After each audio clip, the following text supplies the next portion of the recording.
like a loaded gun for a setting sun on the horizon.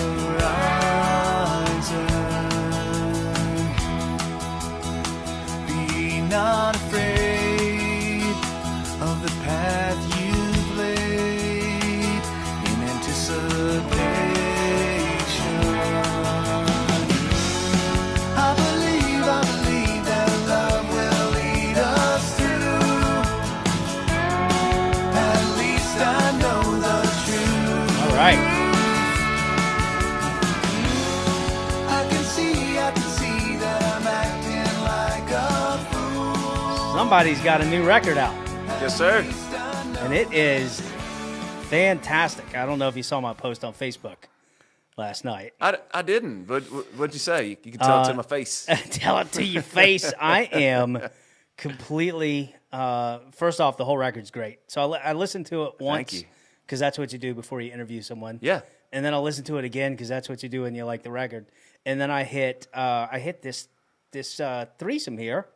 I hit Space and Time, Yeah. Forgiving Myself, Yeah. and All of This. Yeah. And then I just spun through those three like 10 times. Oh, that's great. That's a really good cross. I mean, it's all three singers, so that's cool too. Yeah. You know, that's really fun.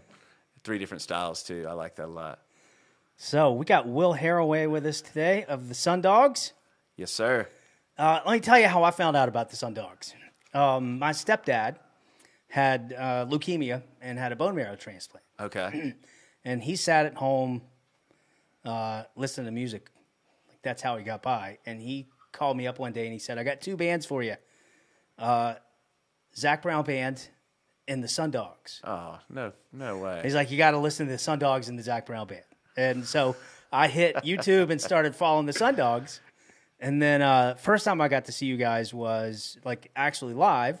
Yeah. Was when it was with Last Waltz Ensemble. Yep. You and Lee got up and sang. And Were we doing like a guest spot? Yeah, like you're we doing used a to guest do? spot. Yeah. Yeah. And I was like, oh man, I'd forgotten about them, the Sundogs. Yeah. So I started following you guys back up again, and then I got the cool. We did a Halloween gig. At We Smith did. together. I was talking about that at the other day at Smith's when I was remembering that. That was a really fun, fun show. It was an awesome night. Yeah. Very cool. Me and Kevin were Top Gun dudes, as I recall. Yeah. And John was the Big Bad Wolf. Big Bad Wolf. I don't remember what Lee. Oh, Lee was Edward Scissorhands. Yeah, Lee it was was incredible.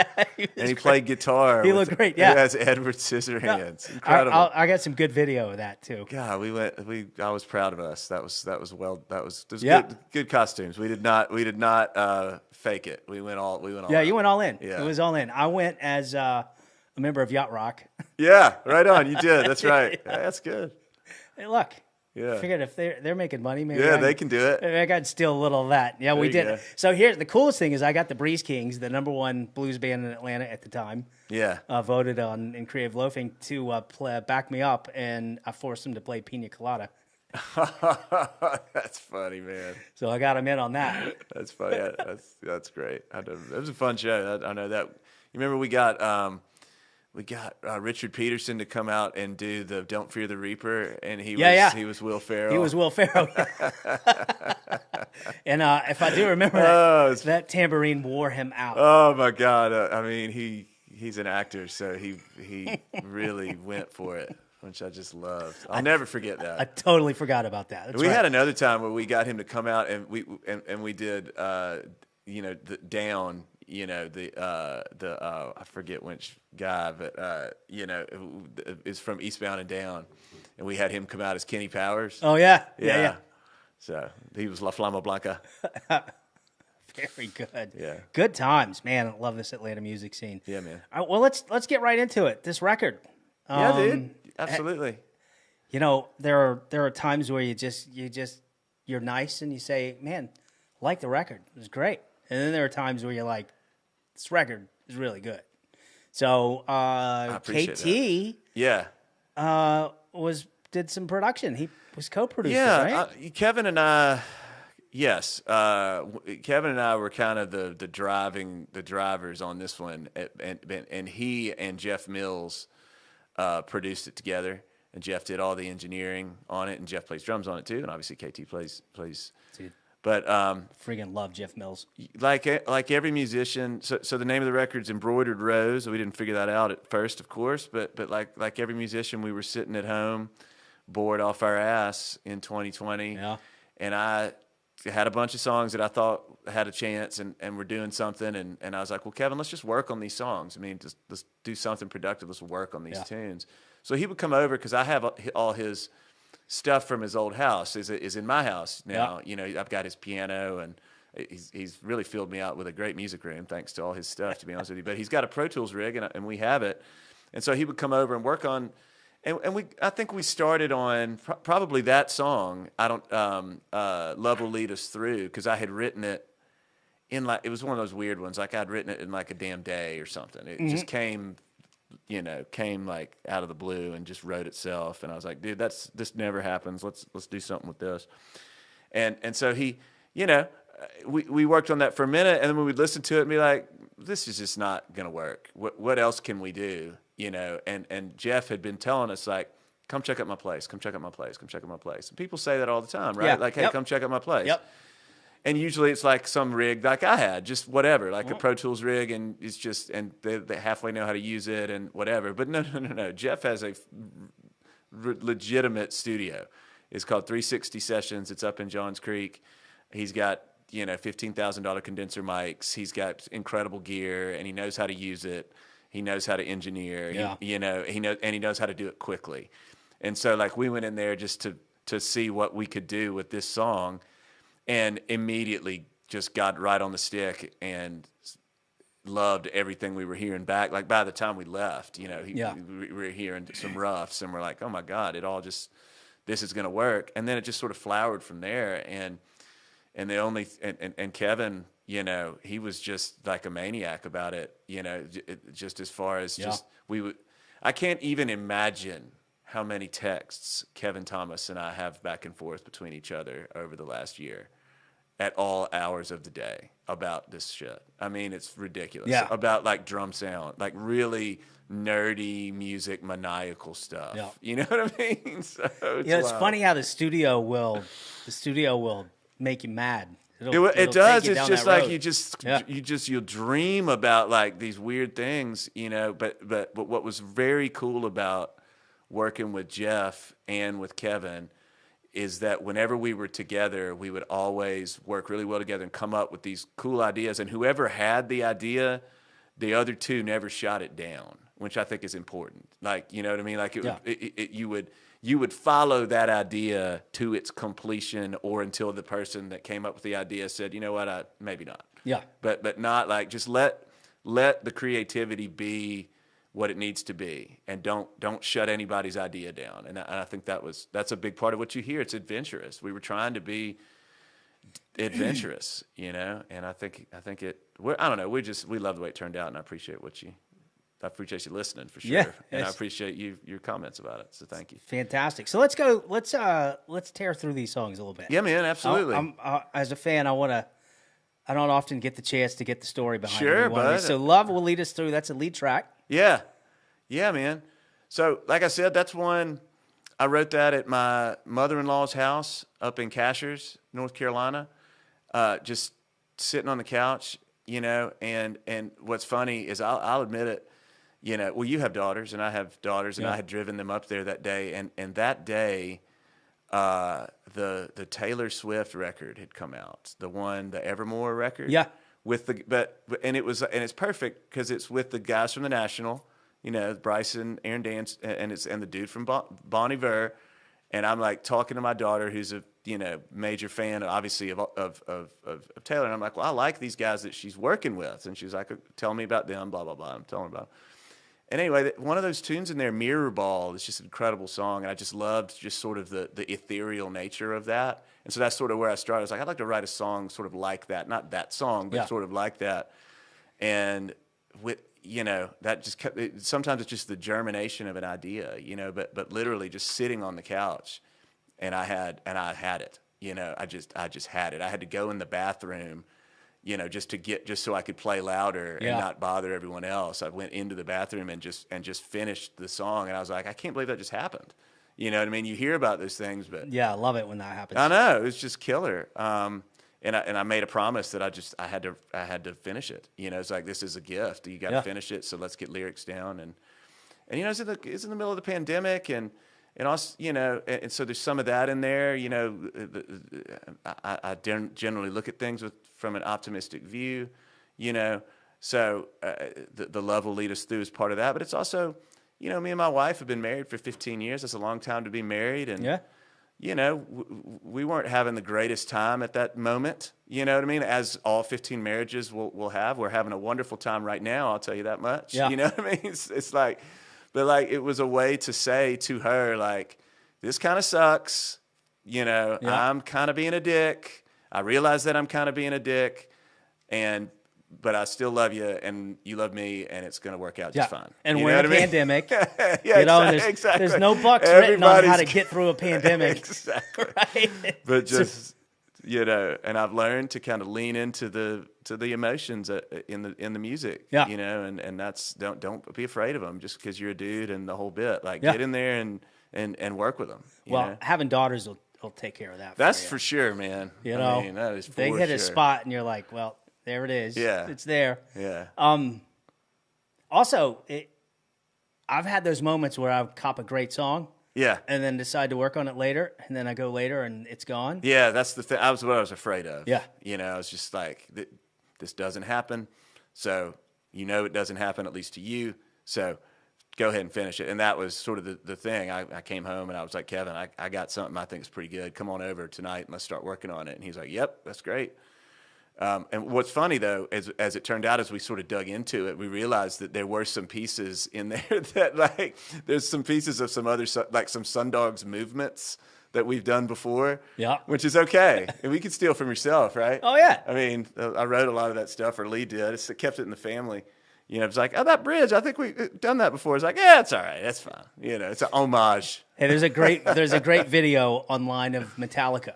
Mm-hmm. And they're cutting a song, and they come up with a riff. And they're like, man, I love that riff. And then they go back like 10 years before, and it's in another song. And they had video of them coming up with the riff 10 years earlier. Right, exactly. They just copped it again. But man, some of that feeling sort of, what's so interesting about it, like Jon has a song that's later on in the album, I think it's track 8, or track 9, I guess. And it's called Hanging On. And, you know, it's like the other end of that view. You know, in the song, he's literally hanging on, and he's talking about stress and desperation and anxiety. And, you know, the lyric that, like, always just totally gets me. It's like, in the morning you wake wrapped up in dread. Yeah. You know what I mean? I'm like, boy, do I know what that feels like. You know what I mean? Yeah. Nobody seems to know how thin you're spread. I mean, it's great. And so, like, I love that very unintentionally, two completely different songwriters in two completely different headspaces and on the same record, we can do that yin and yang thing. Yeah, yeah. Jon Harris, my favorite Atlanta songwriter, period. Oh, man, that's great. And I've told him that a million times. Also, the guy that's most likely to show up on some weird TV show that you're watching. You're right. Like, dude, that's Jon Harris. And yeah, he's a legit blues man. And he's a legit just soul singer. And I even said the other night we were on stage, you know, I'm his biggest fan, really, and I get to stand right next to him. So it's really cool. He's good. And just as a guy in a show, it's really wonderful just to kind of throw something at Jon and be like, oh, God, I mean, I'm just going to be in the background here for a minute and let Jon do his superstar Michael Jackson thing for about 6 or 8 minutes. Yeah. You know what I mean? Yeah. I love it when he sits down on the lap. Yeah, he didn't do any of that the other night, but he did a bunch of his usual kind of moves that are just never the same thing twice. Now, see, for some people, a Jon Harris would be enough, but then you got to lay Benji Shanks in there. Yeah, man. Benji's a huge part of everything we do always, and what I'm really proud about this record is that this is the first one I think that we've able to have both of them on. So, like, years ago, when Jon had been a part of the band, and we were just sort of always trying to. Benji was just sort of had an open invitation. You know, Benji's always playing with somebody. Mm-hmm. He's in Blackberry Smoke now. I don't think he minds me saying that. I mean, he's a member of the band. Yeah. you know. So we would always just say, like, it always ended up working out great. We would just be like, look, we're going to book the gigs, and we're going to tell you both about them. And if Benji shows up, that's an incredible bonus. Like, if his schedule opens up and he's able to do it, then that's just cool. We'll just have 3 guitars on stage, and that'll be badass. You know what I mean? And those guys are good enough. They can figure it out, and they always do, and they always have, you know. But then in the recording process, you know, he did the Haraway Brothers record that Lee and I did. Is that 2007? 2017. Yeah, 17. 2017. So that's the last record we did, and before this one. And Benji produced that and played all the guitars on that, and the bass. Actually, I played a little acoustic guitar. Benji kind of mostly did everything. Like, I would kind of demo stuff, and then he would go back and play it, which was terrific. Yep. So we really wanted some of that sound from that record and some of that feel that Benji brought to that. We wanted to bring it to this one. So we wanted it to be the two of them in different spots. Right. And that's the way it worked out, which is really, really cool. Because you could, you know, I mean, you know how it is with recording. You just can kind of bring a dude in and lays down some parts, and then the other guy can come in and figure out what parts kind of fit in with that later. And, you know, so that's... Or not, you know. There's some that it's just Benji. There's some that it's just Jon. But the fact that they're both on there together, it's terrific, you know. It's awesome. I had so I've had my Benji Shanks moment. Yeah. My Benji Shanks moment is I got up to sing with Last Waltz. Did a couple songs. When I walked off stage, he looked at me and he goes, "Good job, man." That's Mr. Understated. Yeah. Mr. Understated. I've held on to that. Jon calls him Zingy. Yeah, Zingy. Like Zingy. So I've held on to that. I was like, man, I'm gonna hang on to that. Yeah.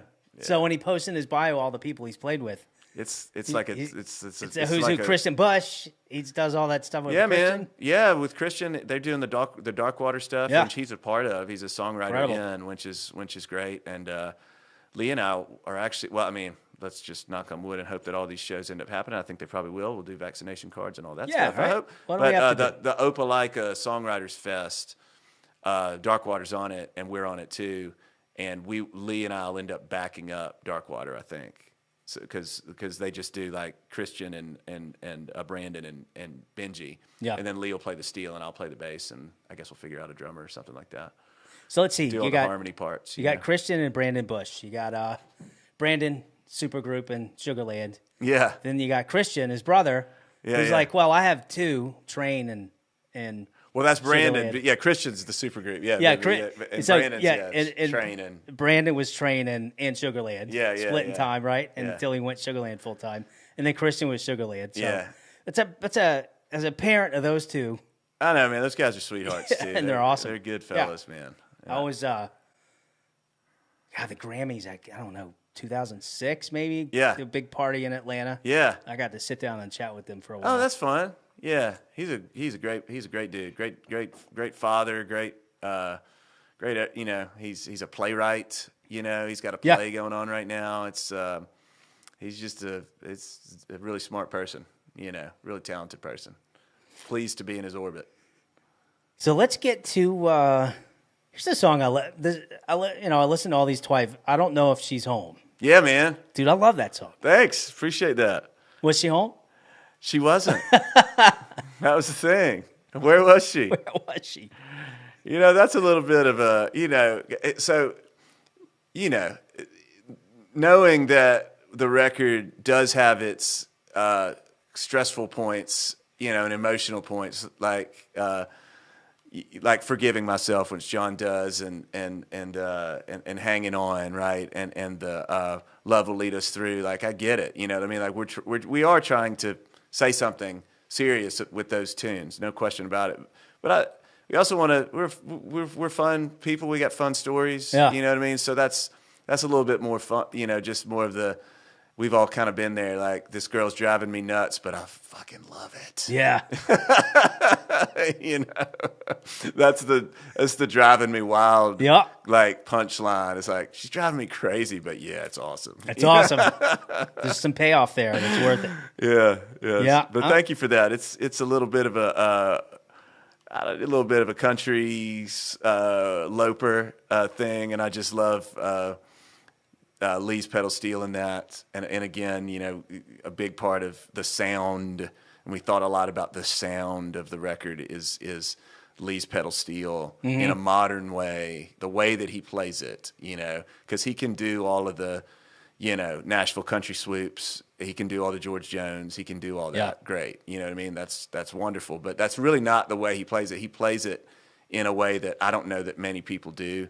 You know, it's almost like laser beams, you know, like audible laser beams, you know? And so like as many of those, just getting his style of playing in there. And that's one where his licks are great.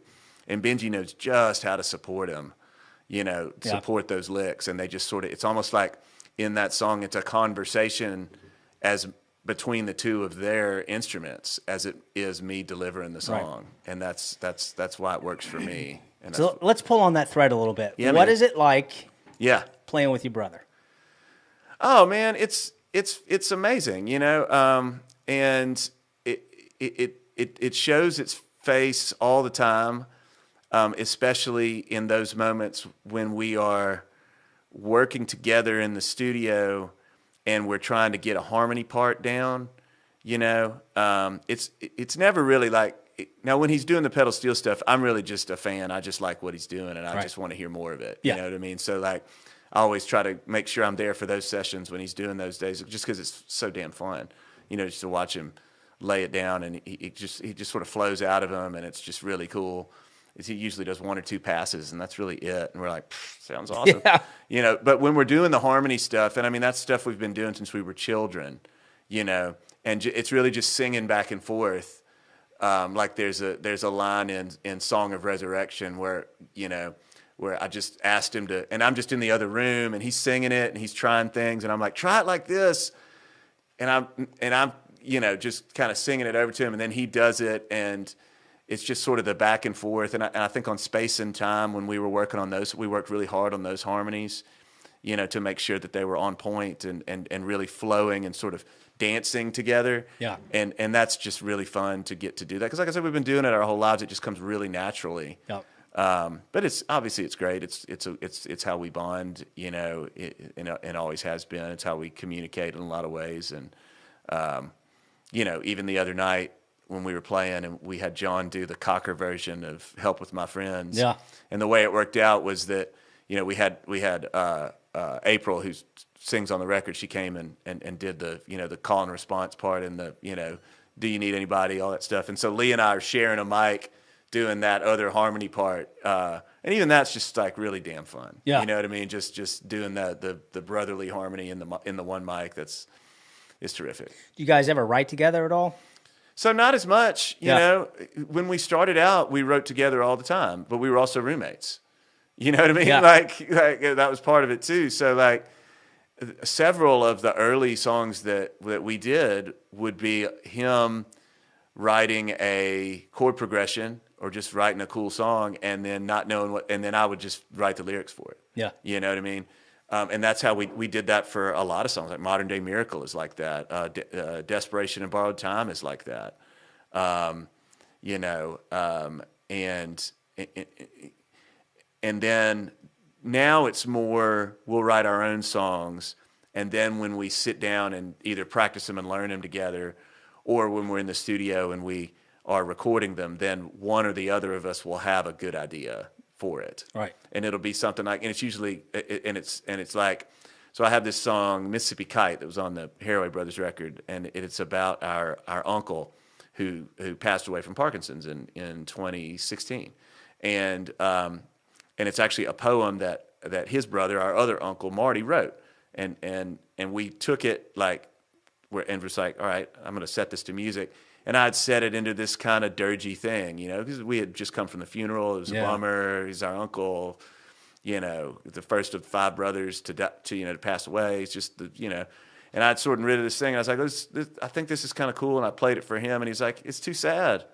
He's like, it's too sad. Make it like a Van Morrison thing. You know, like he loved Van Morrison. Yeah. He loved John Denver and Van Morrison. Make it like more of a thing. And so that's exactly what I did. And it totally worked, you know, and it's just like, and it goes back to that sort of old adage that we try and do too, is like, if you're sad, sing sad songs happy, sad songs sung happily. You know what I mean? Like, that's fine too, you know, and, but stuff like that, you know, and that's how we'll, you know, he'll give me a suggestion like that, or I'll tell him to add something, like Get It Right years ago. I was like, man, that part's too cool to do it once. Let's do it twice. You know what I mean? Yeah. And so now it's more like that than anything else. So I love watching you guys work a stage together. Thanks, yeah. You do it very well. So many unspoken cues that you guys pass back and forth. Yeah. You can see. Yeah, the other thing that's really fun to do is that our voice is that in the harmony game or whatever, we can sort of, he can take a part and I can grab it later.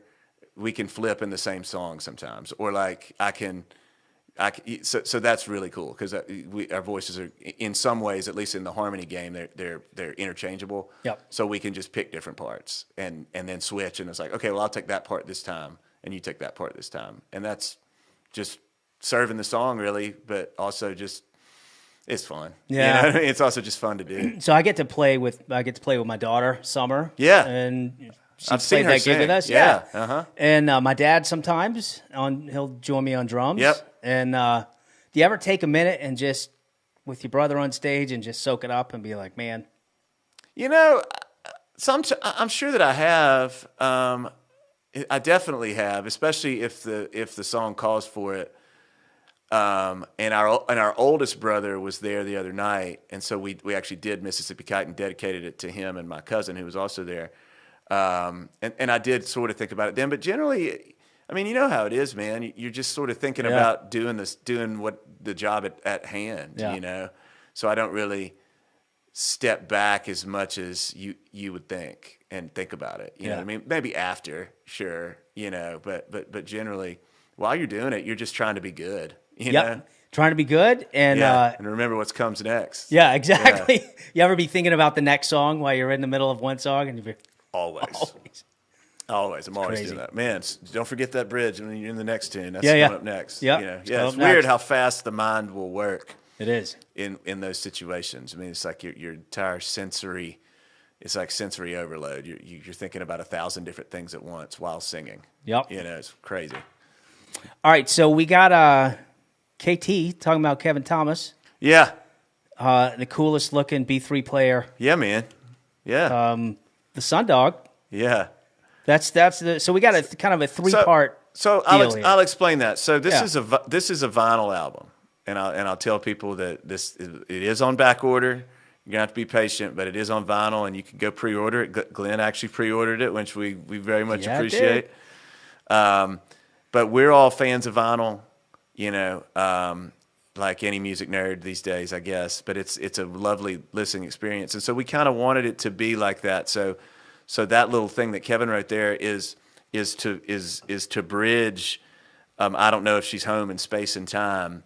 For an easy reason is that it ends and begins in the same key, which is, you know, and I'm the one who wrote both those songs, so I knew, you know, so I was like, hey guys, we should link these, like, you know, think about like something the war on drugs would do, you know what I mean, and or, you know, or Panic would do Until the Medicine Takes, you know, like one of those just really cool like little interludes like that, and Kevin just ran with it. That's what I'm saying. Like that was as I said at the outset, that was my weird little idea, right?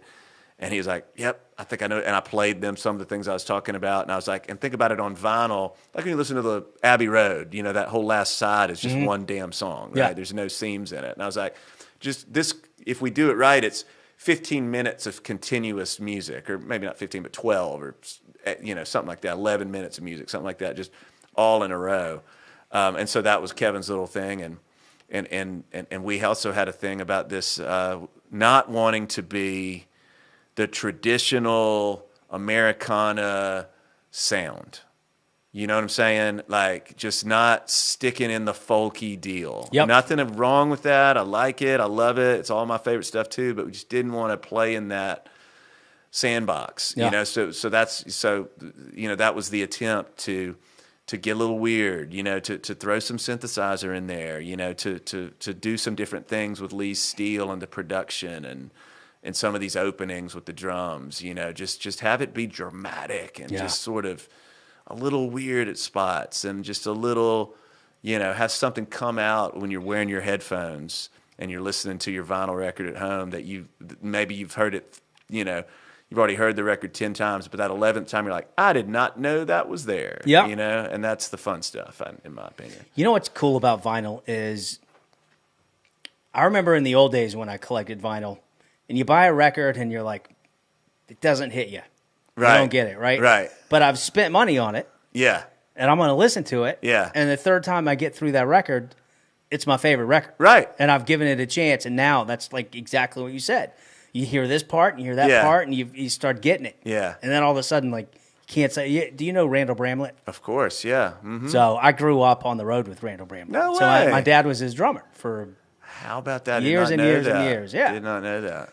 And Randall's like that with me. Every record he puts out, I listen to it, and I'm like, I like it. It's good. Listen to it again. And then all of a sudden, like, that record plays for a year. Man, I see him at those songwriters fests. He's always the last time we did 30A whenever the last 30A was, and he was doing it with Paul Thorne. He did a two-man thing. He was great. Yeah, they were both great. You know. So we had Thanksgiving together one time. I was really young. Yeah.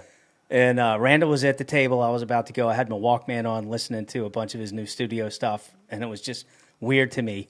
Yeah. To be listening to him and looking at him at the table. Yeah. Him and Davis Causey. Do you know Davis? Sure don't. Davis is guitar player for him and songwriter for a lot of his older stuff. Yeah. Fantastic. So, yeah. So I did. I grew up on the road with That's awesome. That's terrific.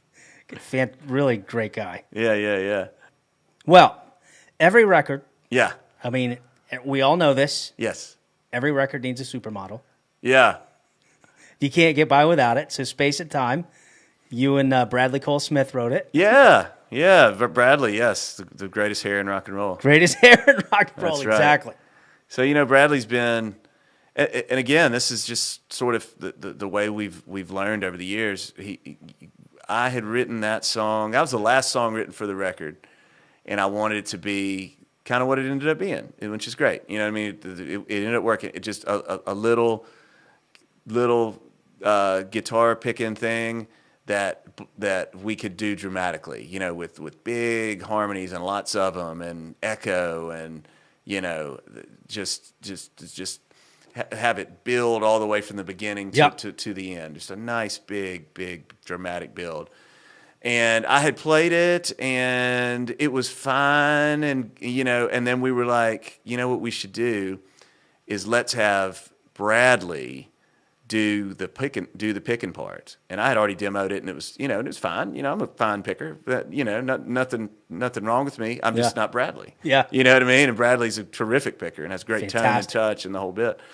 And so Bradley did the picking, and not only that, but again, Kevin in a gentle way was like, it needs just a little bit of a tweak to it. I don't know what it needs, but let's also just have Bradley sort of see if he has a suggestion. And he threw in the little minor part in there that's in there, just in the progression. Mm-hmm. But it adds a lot. You know, it was already in the chorus, but he threw it into the verses, and it adds a lot to it. So certainly wanted to give him full credit on his contribution, and I just like having him a co-songwriter with me on something. Yeah, know? Right.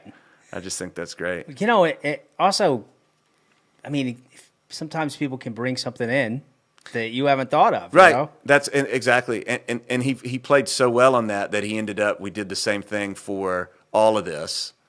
So though it's Lee's song, that's Bradley picking that part too. And then on Embroidered Rose as well, he's in there with, I think he's playing the 12 on that one. Oh, wow. Yeah.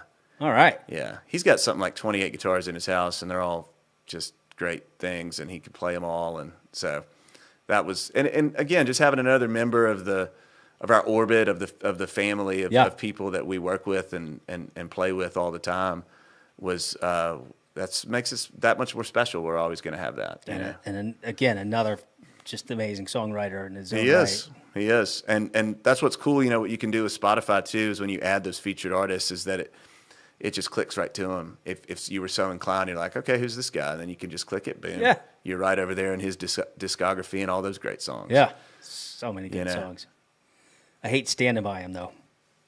What's that? I don't like standing next to him. Oh, he's a tall, good-looking man, Yeah, for sure. He's a tall, good-looking boy. Yeah, he's probably 6'3", 6'2". Yeah, He's a big dude. He makes my 5'5" look like 4'12". So you'll love this. We went to Bradley and I went and did the Red River Songwriters Festival pre-COVID, so 2019. And KT went with us, and basically I backed him up, and he backed me up, and KT backed both of us up. But we stayed at this. I think it was the Red River Lodge was where they put us up, and it was just like a hotel out of Deadwood. It was fantastic. It was like living on the set of Deadwood. But we also could eat there every night. And every night they would, we would sit down or in the saloon style dining room, and they had a ribeye, available, and he was there 5 nights, and every single night they'd be like, ribeye. What will you have, sir? And he'd just go, ribeye. Like, you can't get too much ribeye. It was awesome. I would mix it up, get the salmon someday. You know what I mean? Just, watching my figure or whatever. Bradley's like, nope. Ribeye. I got a big metabolism to deal with over here. Yeah, great guy too. And I think that's another thing. If I look at everyone in your band, everyone in your orbit, as you say, all great people. Oh man, thanks. That's certainly the idea. You know what I mean? You don't want to be around people that you, as much as we are, and not love them. You know what I mean? Yep. And not want to be around them, because you're around a lot. You know what I mean? And just all the off time. I mean, you get it. All the off times and the sound checks and the traveling around when you do that and going to Songwriters Fest. I mean, it's a hell of a lot better if you're all really close friends. Yeah. Yeah, and coming from a good place. So, but I appreciate you saying that. Let's talk about Jon. Yeah, man. Forgiving Myself. Yeah. So that one to me is just Jon kicking his own ass, is what it sounds like to me. Yeah. You know what I mean? But as far as a song, that's one we as a band, he's had that one a while, and we've just loved it, and just sort of always, like, we're kind of pressing him, like, especially when we were when things started rolling on this, we were like, Jon, forgiving myself, come on, we got to, let's get that one down. And but again, just the guy wears his heart on his sleeve, and, he does. and you can just hear it with that one. He's got a really great relationship with his wife Erica, and I feel like there's probably some of that stuff in there, but I can't speak for him. You know what I mean? But that was a really fun one to record. I really like the bass line on that one, and I love the harmony. And that's also, like, when you talk about some of the fun parts of singing with your brother, I really like how the dynamic when we're able to do that with a song like that is that we've sort of become his backup singers. You know what I mean? Because I'm doing the little middle thing, and Lee's doing the high part, and it's such a full and fun harmony, and it that's where we can find that sound, because Jon's sound is a little different than what Lee and I are putting out there, but not when we add those kind of elements. And Kevin, and this was part of the evolution of this thing, is like that's not a song where you would necessarily think about putting the pedal steel on it, but again, we wanted to try everything. You know what I mean? And you can always take it out later. You know what I mean? If it doesn't work, you can always take it out. But like, so Kevin's like doing like Bugs Bunny, making like if you hear the swoops, and Kevin's like directing it. It's so funny. He's like, look, then we're going here, and then we're going here. Just maniacs trying anything we can try in the studio, man. So, but yeah, that's I love that one too. I mean, I love them all, but yeah, Jon's got a million of them too. Yeah. That's the thing about him. He's definitely the most prolific of any of us, and probably as prolific as anyone I know. I mean, he's got just a ton of songs, which helps with the, he's as you mentioned, he's doing a lot of song placement in movies and TV shows, and when you've got a bunch of them, and you're able to kind of, I'm trying to forget. I mean, I'm trying to remember what he did. Maybe I'm not even supposed to say. I'm probably not, so I won't. But it's a TV show that he was asked to do the theme song for him, and he's like, okay, got it, boom, yeah, done. Yeah. Yeah, he's so good. Yeah. I get in a little Jon Harris everything I could find online for a couple of months. It just played. I was ripping YouTube videos, Yeah, and putting them, ripping MP3s and listening to them. Well, have you heard his Scorpio record? Yeah, Yeah, that's a terrific record. fantastic. Yeah, that is a terrific record. I love that record. So great song. So let's end. So we'll end side A. Yeah, with your brother. all of this. All of this, baby. Yeah, man. Freaking great song.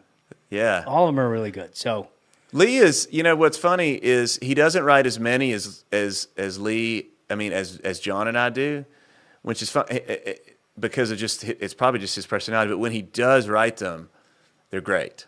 You know what I mean? They're like honest. Yeah. They're great. They don't really need any polishing or any work or anything like that. It's like, oh, that's a killer song. And I actually was there when he wrote that. I think it was either the first or second year that we did 38 songwriters. And he just sort of went out one day. I think that Amy was pregnant. No, this was before, but he was fairly newly married, and he was out on his own for this trip. And I think he just went out on the beach and was kind of, when you get in those environments, it is fun. Those songwriters environments are really fun because you see so many great performers, and it's such a different kind of performing, that singer-songwriter thing, of just connecting with an audience, and it's totally quiet, and it's just you and the microphone and they're listening, and everybody's listening intently, and so it's like, when you see somebody do that well, it can be really, really, it is for me really inspiring. I think it was for him too, and he kind of went out one day and just kind of came back with that tune, and he and I had been doing it at songwriters things for a while, and so that was but that was really the only. So we were able to develop that, and again with Kevin, man, he had that whole idea of bringing in April. He's like, what we need is a female voice here, and to do like a Pink Floyd style Great Gig in the Sky moment. With Benji's guitar solo, and it's just the two of them really, and we're just backing up and whatever, and you hear it and you're like, I don't know if that's gonna work, but you don't say that. You know what I mean? You definitely don't say that. You're like, I'm not sure, but it's like, hey, that's because you want to follow it, and damned if he didn't, and damned if it wasn't like exactly right, because it makes it different. Again, just staying away from just doing the same moves. Just don't just. Yes, it's a cool thing, and yes, it's a cool melody, and yes, the pedal steel will be great on it, and yes, Benji's solo will rip your heart out of your chest. That's all wonderful, yes. But what else can we do? How can we bring in another listener? Like let's not aim at that one target. Let's go as big and as wide as we can possibly go. Right. And so that's how April ends up on that, and it's just dramatic, Yeah. Which is what we wanted. So I'm not familiar with April. So neither was I. So she came from Jeff's network, because Jeff is a fantastic. So I think I said that Jeff plays drums on this as well as produces and engineers it, right? And he's fantastic, and he is just a badass, right? And so like Jeff is a dude that he spent I don't know how many years down in New Orleans just playing literally every night, sometimes 3 and 4 times a night, with different bands, like living that life and killing it, making cash, with all of the best, obviously we've all been in New Orleans. You see those bands, the word gets around. They're like, yep, we need that guy. Can you be here at 10? Got to set at 11. Got to set at midnight. Got to set at 5 o'clock. And he was just like he lived that life. And so his chops are out of this world. And also his network is out of this world from just doing that, Then he moved here and started, he's obviously doing the studio stuff, but he's doing weddings and getting all into that stuff. So he just has he just kind of has his eye on who's good. You know what I mean? He's like, there's a good, let me get your number. That's a good bass player. Let me get your number. There's a good drummer. I can use you to sub for me on a gig that I can't do. You're really good, so you won't embarrass me. Like all that kind of shit. Right. And so he's like, yep, I know. And so we're sitting there talking through that idea, and he's like, yep, I know exactly who to get. Her name's April. She's awesome. She was in Bootsy Collins' band. It's like, oh, Bootsy Collins. Okay, I know who that is. Well, she's got chops. Yeah, exactly. Awesome. So I looked her up a little bit, and she's amazing, incredible fit, and you're exactly right. It's a different mode in that song when you bring her in. It's a as my dad used to say, likes to call it a remarkable event. Yeah, man, that's the deal. Yeah. I mean, just make it. And we brought her out to sing that song with us on Saturday, and it was the same deal. You know, the crowd loves her. You know what I mean? Because she's got charisma. You can hear it. You don't even have to meet her or see her to listen to her and be like, that lady has got charisma, and she absolutely did. You know, and does. Wherever she's doing right now at this moment, I'm sure she's doing it with energy. Killing it. So I wanted to, all right, so we're into side one. Yeah, man. Let's talk, you and I, we talked about a little story earlier about, I've done a lot of work with singer-songwriters and putting a band around them and taking them into the studio. And one thing you learn about singer-songwriters are, timing. Right. Because they've always done, they don't play with drummers. Yeah. Right? So they play with themselves and get the timing together. And then singing, how different singing is live. For sure. In the studio. And we were talking about how KT kind of helped you with that. Well, what I was telling you is, you know, I'm singing 6 songs on this record, right? You know, that's the most I've ever sung on one of our records. But, well, besides Haraway Brothers, I sung all those songs. Okay, so that's, but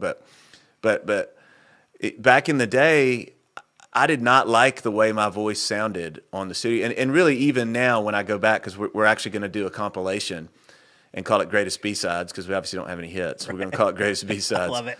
So that's sort of the next project that's coming out. And I'll just say the beautiful thing about having the organization that we have now and the people that we have now is that we're going right back. We're not stopping. Like, this is great. We're so pumped about it, and we're going to push the hell out of it and keep on. But we're going to keep putting out content. We're going to keep putting out records. You know, it's just so it's a beautiful thing. It's a great moment.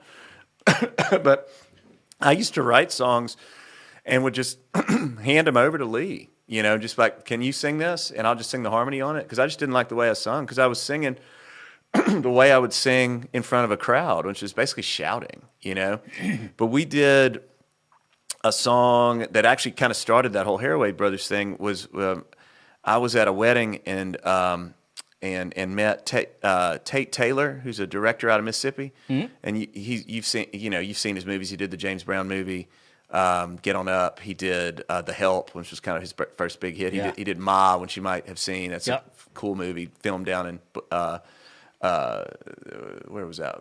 Down in Natchez, Mississippi, and so I met him at a wedding when he was working on Girl on the Train, and I was Liquid Courage, whatever, and we're talking, and you know, and I was like, well, Tate, what are you working on? He's like, Girl on the Train. You've read the book? I was like, yeah. I hadn't read the book, of course, and I was like, well, I'd love to submit a song for it if that was cool. And he's like, he kind of looked at me like he's heard that song and dance before, and he's like, well, go right ahead. You know, sure. Here, just send it to. He gave me his card. You know, send it here. Talk to you know, my AP, the whole bit. You know, and my cousin knew him real well, and so he was like, just whatever, try it. And I'm sure but I went home like when we got home from that wedding, and I was like, Kevin, let's give this a shot. You know what I mean? And so I wrote it within a few days. You know, again, inspiration. You know, I read the book, read it cover to cover. Really good book, really good story. Wrote the song, and then we started recording it in Kevin's basement at the time. You know, when he was living over there in Buckhead, and as we were recording it, you know, and if you've heard the song, it's like it's a kind of a whispery song, and so he just kind of coached me through it. He's like, man, just put some air into it. Just don't push it. Just let it come out. And we just kept working on it until, you know, I just ended up finally sort of finding my voice after, you know, years of singing, you know, in that vein. Not obviously I'd sung in choir and all the stuff as a kid, and was happy with all of that output, but just the act of the studio mic and the whole bit, just finding my voice, and he helped me do that. So, you know, that's I always thank him for that. You know, it's so the studio. Here's what people don't understand. Yeah. When you sing it to a mic in a booth that's damped, you lose all the atmosphere, and it's your voice and nothing else. Yeah, you're totally exposed. Yeah, man. And if you're shouty or you hear it all. Yeah, so you have to dial it back. And the weird thing is, a lot of times when you dial it back, the energy goes up. That's right. And it's so weird because you're like, You're trying to shout, and all of a sudden you're killing it, and you dial it back. It's a totally different thing. Really is. You know, and, it'll break your heart. I've seen people go in the studio and just completely lose their mind over it. Yeah. Well, luckily, with this one, you know, and now having done it a few times, I know what I want to hear. You know, and so so you do it and you go back and listen and you're like, didn't quite get it. And I like for people to coach me. I like for Kevin to tell me, like, try it again. I think you could have phrased that a little better, or, you know, don't just do that a little simpler, or maybe go for it there, whatever it is. But the coaching is helpful, you know, to not say good enough, because what you don't ever want is good enough. You want great. Because, you know, if it's recorded, if it's not good enough, you're going to hear it every single time. That's 100%, man. Yeah. 100%. So, all right. Fantastic. Yeah, I absolutely love KT. Me too, man. He's a good dude. He is a good fella. And he can play. He can play his ass off. Sometimes he plays with his ass. Sometimes he does play with his ass. All right, Song of Resurrection. You and Jeff Mills wrote it. Yeah, so that's cool. That's another one where I had written. That's probably the second to last one. I wrote that in 2020. You know what? I think I finished it in 2021, though, now that I think about it, to be honest with you. And I had written that, and it was just sort of a kind of a little dirgy thing. It's similar to that other story, that Mississippi Kite story. It was a kind of a slow, dirgy thing, and me talking about, you know, working through some real adult shit, you know what I mean? And trying to, and also you could throw the whole pandemic thing too with it, you know, the Song of Resurrection, you know, just again, throwing my optimism back into the mix, you know, like, I'm not going to let this get me down. I know I'm going to get through these tough moments. I'm going to move forward, damn it. You know, like that whole, that's definitely that's sort of the Tom Petty, that's my version of I won't back down, maybe. You know what I mean? It's like, this is not getting me down. I am moving forward. But I had written it, man, and we could not figure it out. This was probably the hardest one. You know what I mean? And what's funny is when you're the songwriter in that situation, it's so uncomfortable because you're like, maybe it just sucks. You know what I mean? It's like, maybe it's just a crappy song, and it's just functionally, structurally just not good. You know what I mean? And it was just, we could not find the groove or the fit or the drum beat, and we tried all these different things and whatever. And then, like, one night, Jeff texts me and KT, like, it was like 1 o'clock in the morning, like on Wednesday or Tuesday, and he just sent a picture of a whiskey that he was halfway through. It was like just a you know what I mean? First he sent that. And then the second text was, I got it. And he was like, American Girl. And it's the drum beat, you know, it's not, you know, it's that vibe, you know, it's that whole vibe of it. And that made the song. It puts all the energy in it. He went and, with all of the great studio techniques, he basically took what we did and sped it up. You know what I mean? Yeah. And sped it up, and then did his drum part around it, which was incredible. And then we were so excited about that. Obviously, I resung it, and it was around my guitar, and I played the guitar on it. And then we were like, and it was just acoustic at this point, right? Yeah. But with the drums behind it, we're like, oh no, this has to be a big thing, like a big rock song. It's got to be, you know, really, really cool. So we stripped all of that out. I'd already done the bass. I did a bass line, and then we stripped out the guitars, and we had Benji come in, and we gave him we didn't want to give him any point of reference as far from a guitar standpoint. It was just like, here you go. Here's your palette. Here's your canvas. And so he stacked like 6 guitar parts on that sucker, man. I mean, it's just, and it was just watching him build a house. He was just like, here's this thing.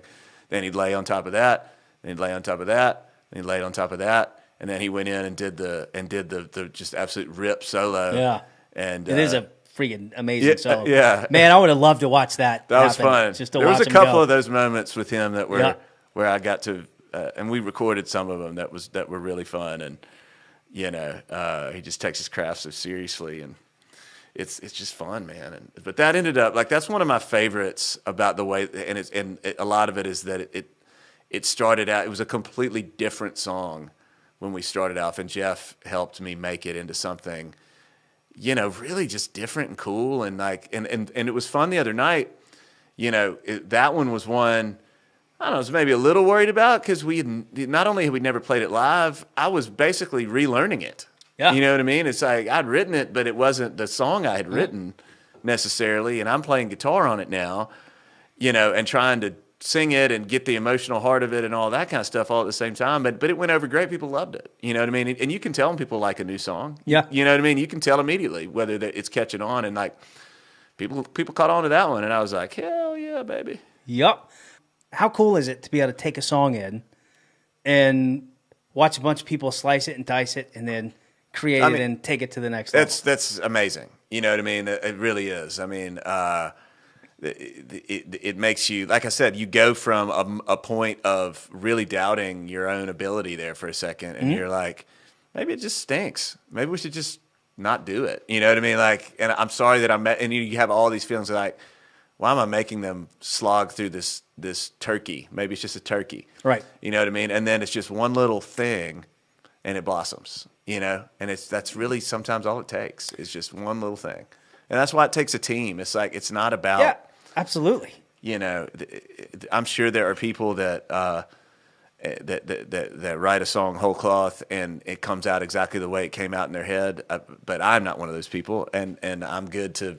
I love having a team that can help me get it to where it's supposed to sound. Yeah, but a lot of people say that, but really it's a 1:00 in the morning text from a friend, yeah, from a friend that says, I got it. From your engineer, or from your drummer, or from your keyboard player, or whatever, and he's just like, I figured I moved this fader right here, or I moved the tempo down or up, and now we've got it. Because music is weird like that, and that they're in it enough to go, okay, I know it's not right.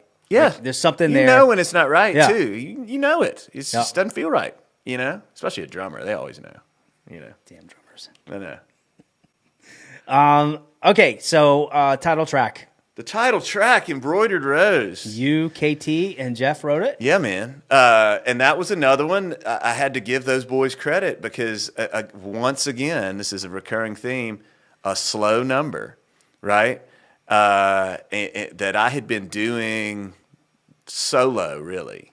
I'd done that song solo a lot, like just because it's got a funny story and and that whole bit, it's a really good kind of a singer-songwriter thing, but it's just like a little picking thing and whatever.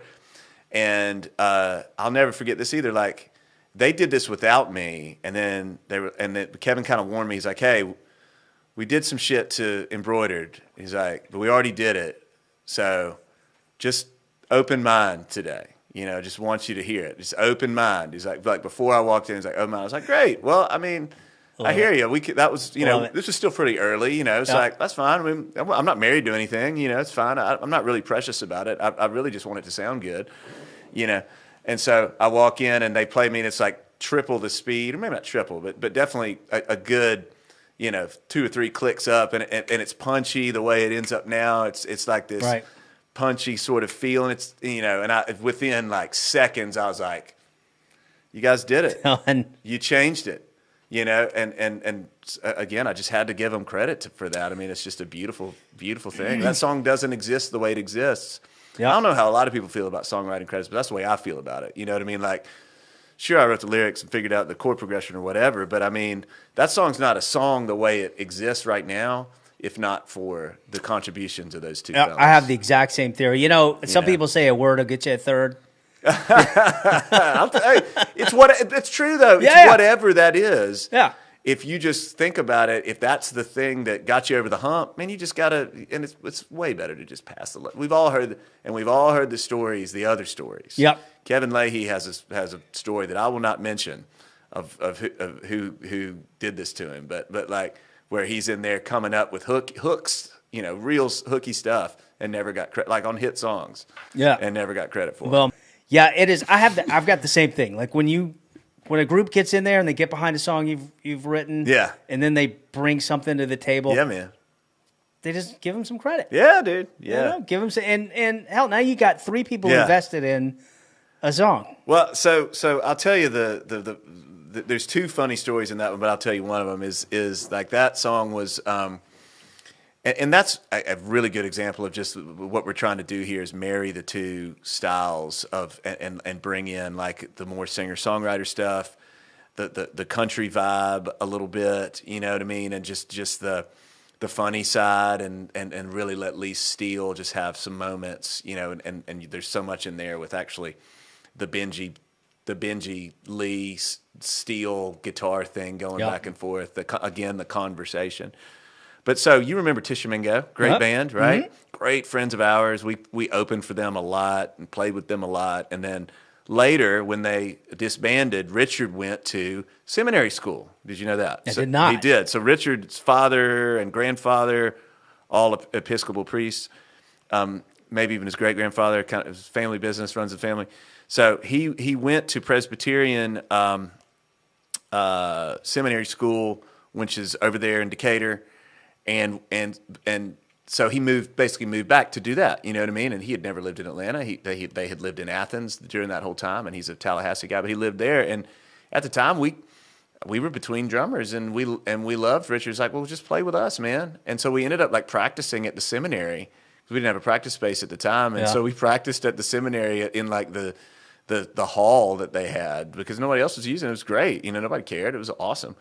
Anyway, so he would tell us all these hilarious Tishomingo Road stories, you know. And if you go see him, he is the pastor at Christ the King in down in Seaside, or I guess it's Rosemary Beach. He is their pastor. Wow. Episcopal. And if you go and see him do a service, he will tell, at least the couple times I've seen him, he will throw a road story in there and make it part of his sermon and make it part of his. It's pretty cool.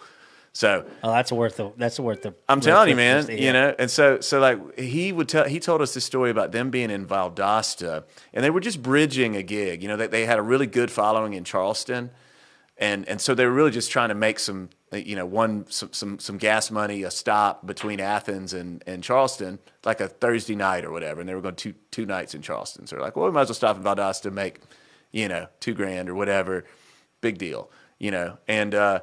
So they, but it ends up being not a good fit, like not a great place, right. You know what I mean, and not what they had in mind, you know what I mean. It's like, all right, well, let's sort of get through this, right? So they get down there, and this dude, to hear Richard tell it, was like wanted to hear some Soundgarden or something, and which is hilarious in a lot of ways because you look at Tishomingo.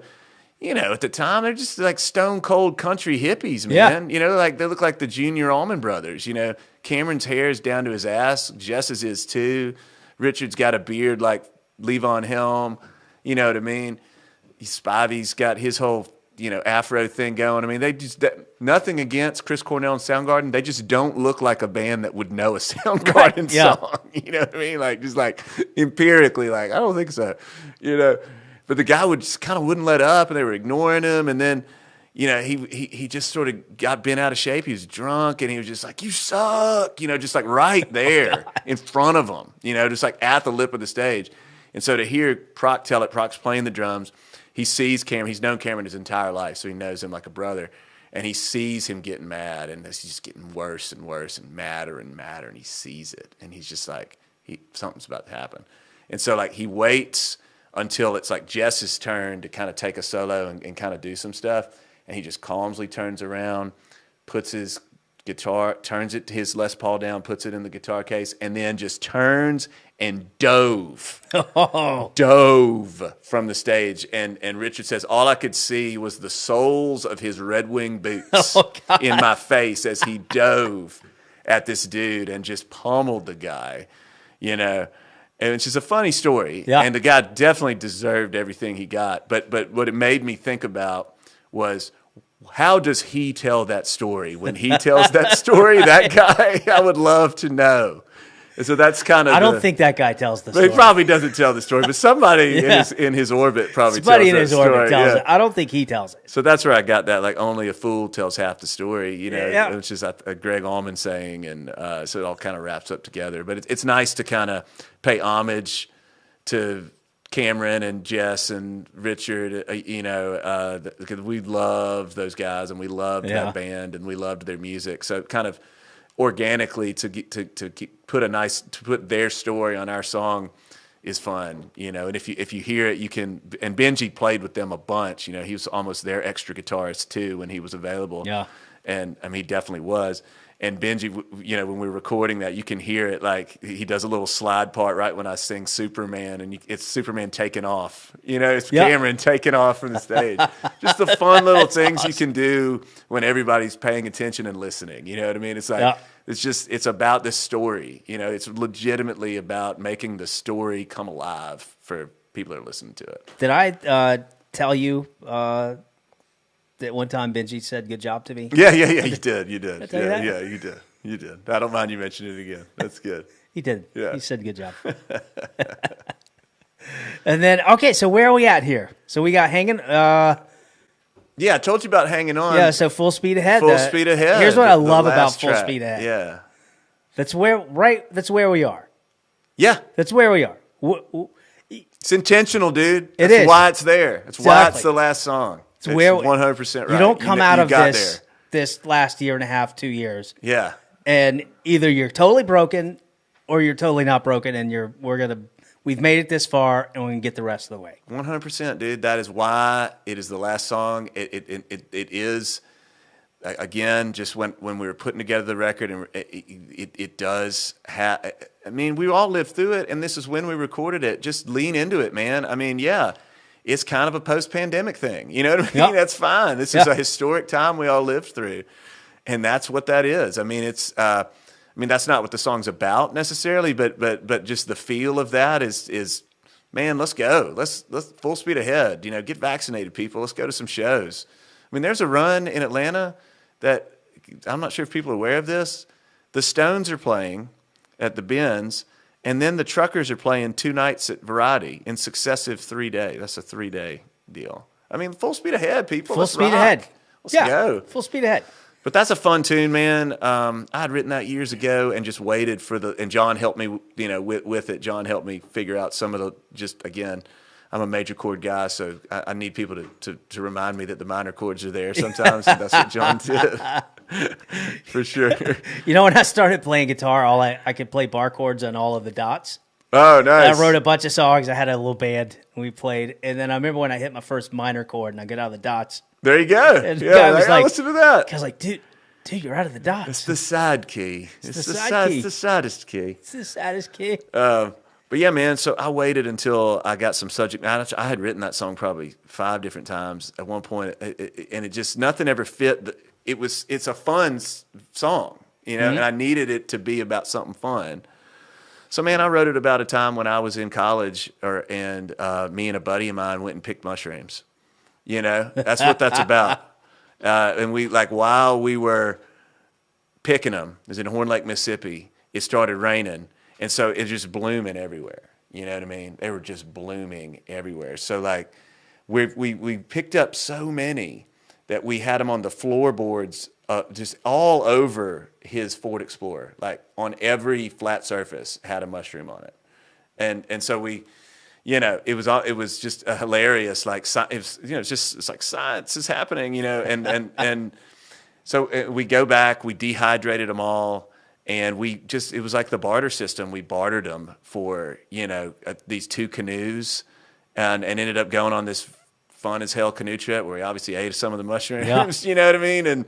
But it's really, that's part of it, but just, we grew up in Memphis, Tennessee, and that's what the whole thing sort of reminds me of, just like, sort of those carefree days, you know, when that's really all you really cared about was like, what are we going to do today? Let's go pick some mushrooms and go on a canoe trip. You know what I mean? Yep. And those are fun days. And, you know, he was able to name check some of my favorite, you know, places in Memphis, Tennessee that, you know, and that certainly my friends care about, and that's fun, you know. Yeah. But it's just, you know, the other part of that is just, I told those guys I wanted it to have a Guns N' Roses vibe, so that's where you hear that synthesizer part in there. You know what I mean? Oh, it's interesting. I get that now. Yeah. I can see that. Yeah. So, you know, we just wanted to try stuff. Just stay out of much as I love the Allman Brothers, and as much as I love, you know, I don't know, you know, Marshall Tucker Band, or, you know, any of those kind of, Leonard Skinner, we'll say, you know, we got to, we're already sort of in that lane just because of the way we are and the way we talk and where we grew up. You know what I mean? Yep. And the kind of, so like, if we can find a way to throw a little bit of a curveball, we should always try and do it. You know what I mean? And so that's sort of what that is. And I just love that it ends with such a shot of adrenaline, you know, and again, a vibe of we're full speed ahead, man. Let's go, you know? So, all right, great record. Thank you, bro. If we're going to go, I'll just go through all the players here real quick. Yeah, We've got, let's see, we've got Will Haraway. Mm-hmm. You're killing the bass, electric guitar, acoustic, vocals. Yep. Brother Lee, vocals, pedal steel. Yeah, man. Jon Harris, Yeah. vocals, guitar, Yes, sir. songwriter. Everyone here is written. It's all part of the writing. Yeah. Love it. KT, piano, organ, synthesizer. Yep. Benji Shanks on guitar. Yep. Jeff Mills, drums, percussion. And then we got the lovely Bradley Cole Smith. Yeah. 6 and 12 strings. 6 and 12. We got April Showers. I'm going to have to look her up. She's really, Yeah, man. vocals are great. Yeah, cool. On all of this. Produced by Jeff and Kevin. Yep. Yeah. 360 sessions. That's where it's recorded. And one of my favorites, Chris Griffin, did the master. Yeah, dude. Love Chris. Chris has quite the guitar collection. Does he? You've seen it, yeah. You should see it if you haven't. It's something special. Awesome. Well, that's awesome. All right, everyone. We've got the story behind the record. We got a great record. It's on Spotify, Apple, everywhere. Streams matter. That's Streams what I'll matter. say. You know, streams matter. So- That's the one thing I'll ask. Just listen to it, man. That's really all we're asking you to do is press the listen button, follow us the whole bit, because streams matter. That's how you get into the playlists, and that's It is. you know. And we're just trying to, and even doing this with you today. I mean, I just want people to hear it. You know, as many chances as we can get people to hear this music and these songs. That's what we're trying to do. Because again, we're not done. You know, we've got the next project will be out in, you know, like 8 months. I mean, we're if not sooner than that. You know, I mean, we're rocking and rolling here. So we've got an audience. We want to build that audience. We want to make listeners out of folks. I love it. Well, everyone, stream the record. Do it. Now let's talk. So outside of streams, you and I talked earlier, and I want to pull on the thread again a little bit. Yeah. What's happening with vinyl?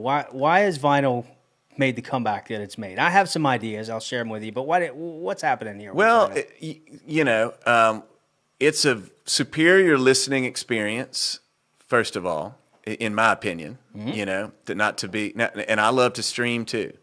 You know, I would not live without both in my world. You know, but the fact that to put on a really great, well thought out record and let it play for 30 minutes and not skip anything and just absorb what the musicians and the writers are trying to do, or hell, man, you know, at my house we've got a Beethoven record that I love to throw on, you know what I mean, and just give that vibe, and it's just, you know, for a good, you know, 30 minutes, then flip it over and get the other 30 minutes, you know. And just for me, I will say I grew up doing that. My parents had a great record collection. It's how we learned to sing. So certainly there's probably a little bit of nostalgia in that. But at the same time, that's part of it. It's also the artwork is a big deal. You know, you and I were looking at your copy of Echo, Tom Petty's Echo, which is a record that we both love, earlier. You know, and it's fun to look at the liner notes and see who played it and look at the years and you know, and all of that. It's just a better experience, the whole bit. And I think enough people have kind of caught on to that over the years. And at the same time, from the physical aspect, there really isn't anything else to sell to people. There really isn't. I mean, people do not buy CDs, you know. I mean, it's fine if you do. I know people that swear by that, and that's great. But I mean, again, the plastic, you know, it's just not the same thing. It's really just a weak facsimile, and always was for the vinyl experience, you know. So lossless audio, Apple's come out with lossless audio. Yep. Love it. Okay. I'm glad they've done it. I don't think I've heard it or paid attention to the difference yet, but that's fine. Well, the problem is a lot of the headphones that you have, like I've got a pair of AirPod Max. Right. Yeah. They don't play lossless audio. They don't because it's over Bluetooth. Yeah. However, so they're really trumping it, and I think If I want lossless audio, I buy vinyl, and I put on I plug in my headphones. Exactly. And I have lossless audio. Exactly. And streaming is wonderful. I love it personally for this. It's actually informed my vinyl experience. And this is actually what I'm hoping for Embroidered Rose is that, and I think you do the same thing, is like the beautiful thing about streaming now is you can't be surprised. It's not like when we were kids and you went out and bought, it's hard to use an example. I'm thinking about my own record collection. I still have 1984 by Van Halen, but every song on there is a damn banger. Amazing. So. I got an example for you. I got a great example. Extreme. What? Oh my God, Extreme. Yeah, that's right. Because they had the More in Words and nothing else on that whole Nothing album on that was like album. that. It was hard rock. It was like a heavy metal record, and then More Than Words. And as a kid, you'd spend $15 on this vinyl, and that's it. Yeah. You know. And then you're just bummed. But you can't be surprised now. You know what I mean? Like you can listen to it, and like for me, I'll stream something. This happens to me all the time. You know, I'll stream something, and then it's just like I can't live without that anymore. I want that. I want to have that record. I want to have it. I want to own it, and then I'll go buy it. So that's what I will hope people will do. Just listen, spend a couple weeks with this record, and if you like it, get the vinyl. If you don't, that's cool too. You know what I mean? But that's the idea. That's the experience, and you can get it on our site right now. Yeah. I got it yesterday. I know you did, and I appreciate that. We talked about earlier you buy a record. Yeah. I couldn't get, so here's why I didn't get the Extreme record. When I went to Turtles.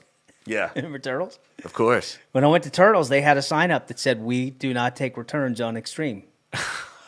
That's hysterical. Because so many people were pissed about the record. That song is so big too. That was a big. huge song when we were kids. So but you buy a record, and again, you don't get it totally. Yeah. But I've spent the $22 on it. Yeah. And I'll be darned if I'm gonna force myself to listen to this record. 3-4 spins in, you get the record, and all of a sudden, like every song means something, and you get all of it. That's right. And you start hearing new stuff in there. Yeah. And different things. So that's what I think the younger generation is getting out of this. It's tactile experience. Yeah. You get the liner notes, you've got the art, but also you're touching the record, you're hearing it, and you're forced to listen to the story that the songwriter and the 100%, band man. wanted you to hear. My 13-year-old daughter is into vinyl. She got the Phoebe Bridgers record last week and the SZA record, and like I would be happy to have those records. Those are great artists, you know, and I just love that. It's just like you said. It is for them. It's so special. It's like because they didn't grow up with that. They grew up with the streaming. They grew up with the you know what I mean. They grew up with everything from an iPod to an iPhone to whatever. You know what I mean. So for them, it's all new, and it's almost like when I saw her really take to it. That's and her friends, her group of friends. That's when I really was like, it's happened. The revolution has already happened, and we want it, you know? Before the pandemic, there were within 5 miles of my house, there were 3 record stores. Right. Totally dedicated record stores. Yeah.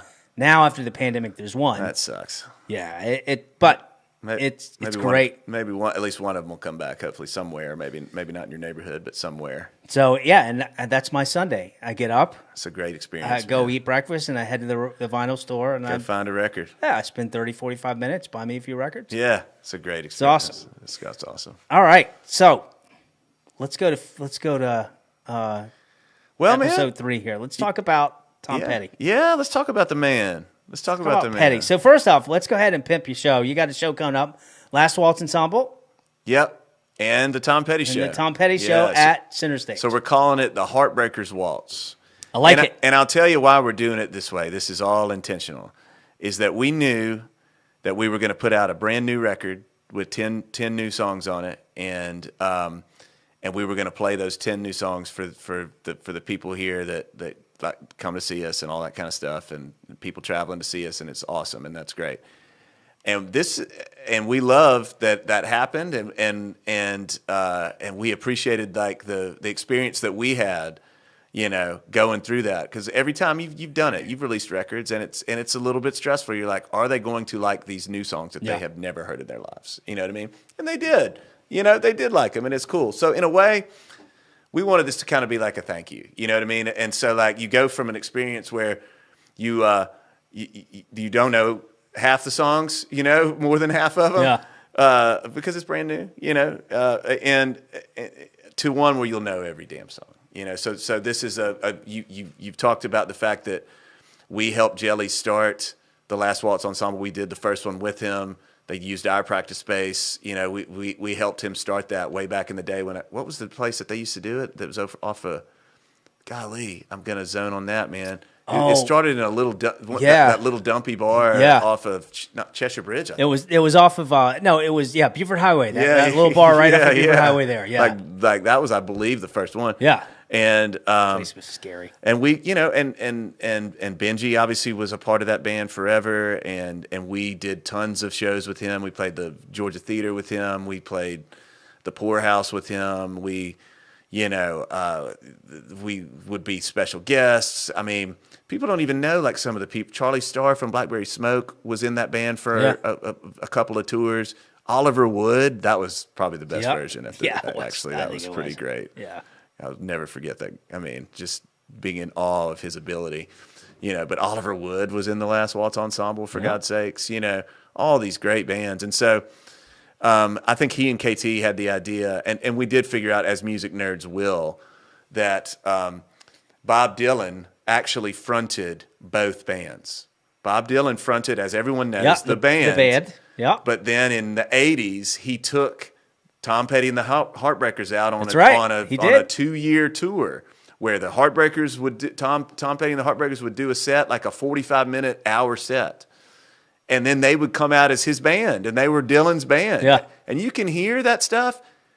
Look, I'm biased. I love the Heartbreakers, but that stuff is played as clean and as perfect as any other time. I mean, maybe when he got Larry Campbell and those guys, that was a sweet band too.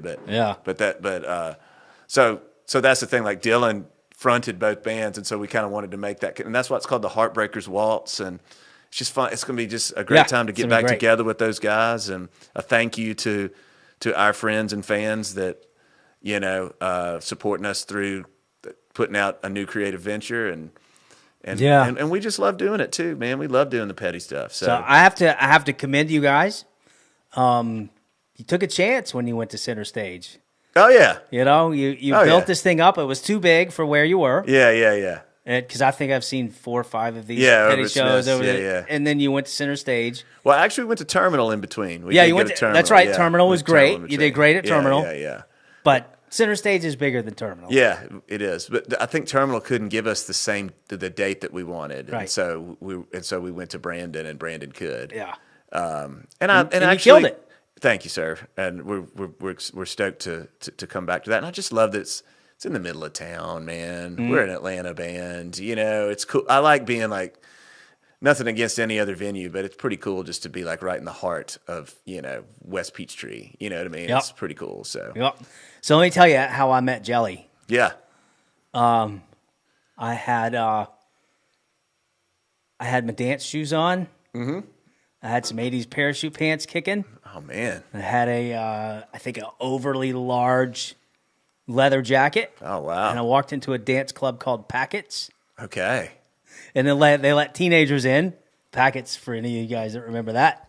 And I met Jelly at Packets. I think we were 14 or 15. Did you put a box down and start spinning, or what happened? I did. Yeah. I was spinning. Yeah, I could spin like crazy.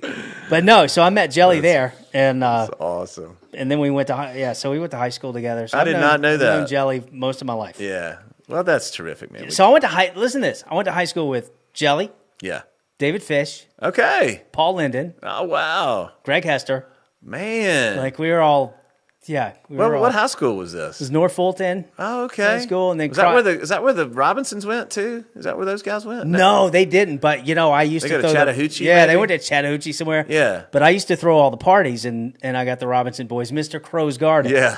To play at the party. So I'd throw the parties, and I'd play Mr. Crow's Garden to play. Yeah. It's in the water up there, man. You guys are all. It was in the water. It's weird. Yeah. Like, we've got a couple of Grammys in that crowd of people. Yeah. And, it's like, it was pretty cool. Yeah. Those dudes. So Mr. Crow's Garden disappeared. Yeah. We all had practice space. They practiced. Yeah. Greg Hester was here. Unknown 228 was a band. Yeah. I was over here, and then they disappeared. Like, where did they go? And the next thing you know, we hear Hard to Handle. Right. Or we hear, Jealous. No, Twice as Hard. Twice as I think Hard Twice was as the Hard first was the first one they came out, and you're like, oh.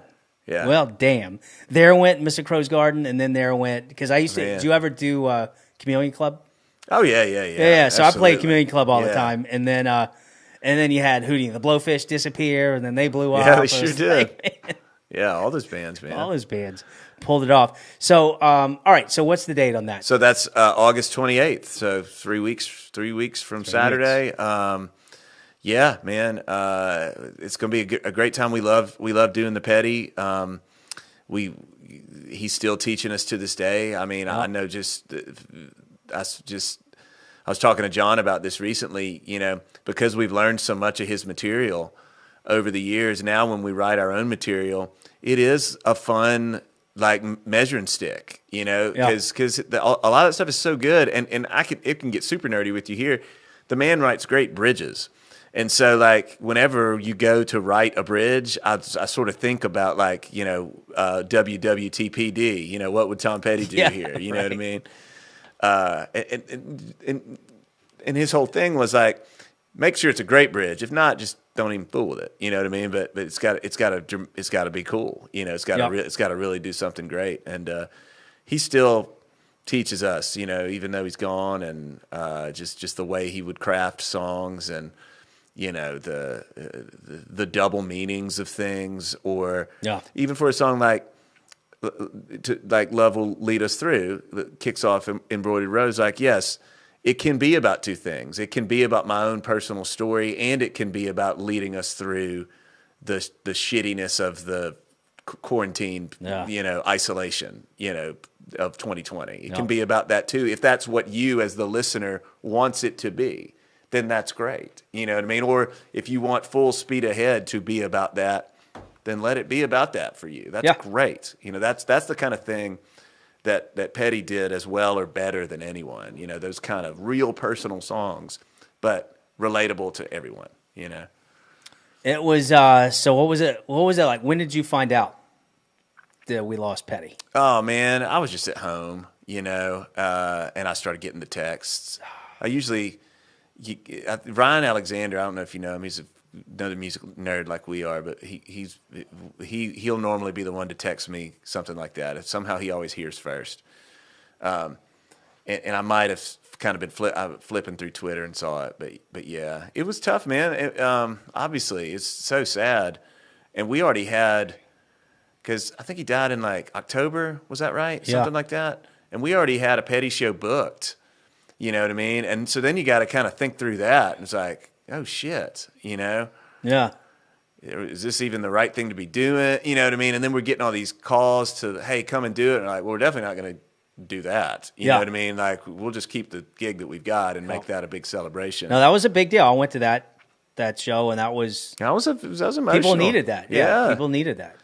It was an emotional show. Did we start with time to move on? I think we did. Yeah. I think that was the intentional kind of thing, was let's do the time to move on, and give people a moment there, and then just let them party, Yeah. Which is what happened, which is great. And we love it too. I mean, those are incredible songs, man, and I never get tired of playing them, which is why we started doing it. So you talked about the yacht rock earlier, but right. I'll tell you that I love those guys. They're friends, Pete and Nick and Greg. I've try to keep in touch with them as much as I possibly can. But man, when they were doing YOU, we had started doing the Sundogs and all of that kind of stuff, and I had heard so much about the Yacht Rock Review without knowing that it was Pete and Nick and Mark. You know what I mean? I didn't know it was them, and I just hadn't seen them. They were doing all their kind of, at that time they were doing the 10 high and all that kind of stuff. And I just hadn't seen them. And finally, I don't even remember whose wedding it was, but it was over in Piedmont Park. And I got invited to a wedding, and they were playing. I was like, oh, sweet. I finally get to see this band I've heard so much about. And I walk up and immediately see those guys. And I'm like, oh my God, wait a minute. It's those guys. And then they start, and within 30 seconds, I'm like, I want some of what they're doing. Like, Yeah. I love what they're doing, because what they were doing was they were just the songs.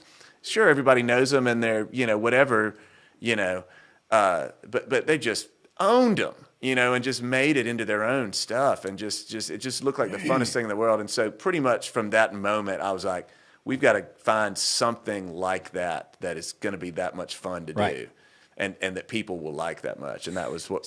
So that's one thing you guys have in common. So I was there at the conception of Yacht Rock. Oh, that's and hilarious. I was in the room. Yeah. And here's what was different about that, and you guys do the exact same thing. They took these songs and they dissected them. Yeah. And decided, if you close your eyes at one of their shows, you're going to hear the record.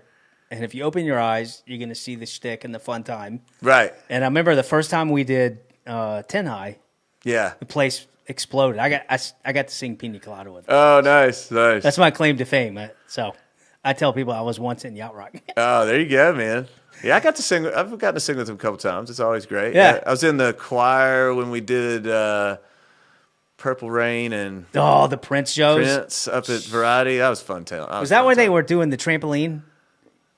Did they do the trampoline thing on that one? I don't remember. I may have been the Michael Jackson one. No, but see, because that was it. It was first half. Yeah. Yeah. So they did the right. trampoline thing I think there. they did. Yeah. I think they did. Crazy. So that's the thing you guys have in common. You guys do. You've like, I can close my eyes and feel like I'm at a Tom Petty concert. That's a huge compliment. We definitely pay attention to the. So we definitely pay attention to the guitar tones and the guitar parts and all of that stuff. We definitely pay very close attention to making all that stuff be pretty close. You know what I mean? Mm-hmm. As far as the singing, though, I'll just speaking for myself. I do try. We just try and sound like ourselves. You know what I mean? And try not to do impression. Right. You know what I mean? Because I think that's a mistake. Yeah. Nobody's gonna. And from the beginning, we were never going to put on the Mad Hatter top hat or anything. It's just the Sundogs doing Tom Petty. That's what it is. You know what I mean? Yeah. So I went with my buddy Rodney Ho last weekend. Oh, cool. You know Rodney? Yeah. Good dude. One of my best buddies. We went and saw the Aretha movie. Oh, wow. We got to screen the Aretha John movie. worked on that movie. Oh, really? Yeah. He has a Okay. guitar from that movie. Oh, wow. Yeah, he's got a telly. The orange telly, that's John's guitar. He played it last weekend. I'll be darned. Yeah. How about that? Yeah, man. That's amazing. Is it good? Yeah, it's really good. And I learned a lot about her. But Jennifer Hudson plays the lead. Yeah, yeah. Amazing. Of course. It's perfect casting. Amazing. And she sings amazing. Mm-hmm. However, it's not Aretha Franklin. And That's tough. I respect, because, Aretha. Yeah. Like, you can't fake that. Yeah, man. And so I respected the fact that she sang like she sang and didn't try to cop the Aretha Franklin. And it still worked because she's amazing. Yeah. So you and I were talking about it earlier, and I was talking about how hard it is to sing like Petty, and you said, well, that's because you don't sing like Petty, you sing like you. His songs are good enough. Yeah, the songs will do the job. Songs will do all the work. Right. The songs are so sturdy, man. You just hop on and take a ride. Yep. You know what I mean? So that's fun stuff, man. That is, I'm looking forward to it. It's going to be an absolutely Can't wait fantastic to see you show. there. Can't wait to see everybody there. And we'll do, so Jelly's there. We got the waltz. What's it called again? The Heartbreakers Waltz. The Heartbreakers Waltz. Yeah. Man, that's cool. Yeah, man. Dude, I appreciate this. Thanks for coming out. Thanks for having me. I appreciate I love that you love the record. Thanks for buying the vinyl. And yeah, man, spread the word. So everyone, links in the description up below wherever we are. And follow some links, listen to some music, buy the vinyl, support local artists most importantly. If they're going to spend the money and the time to go out and make a great record, let's support them. So it's very, very important. All right, brother. Appreciate it. Thanks, man. See you in a few weeks at See you in Center a few Stage. weeks. Yeah, Can't buddy. wait. All right.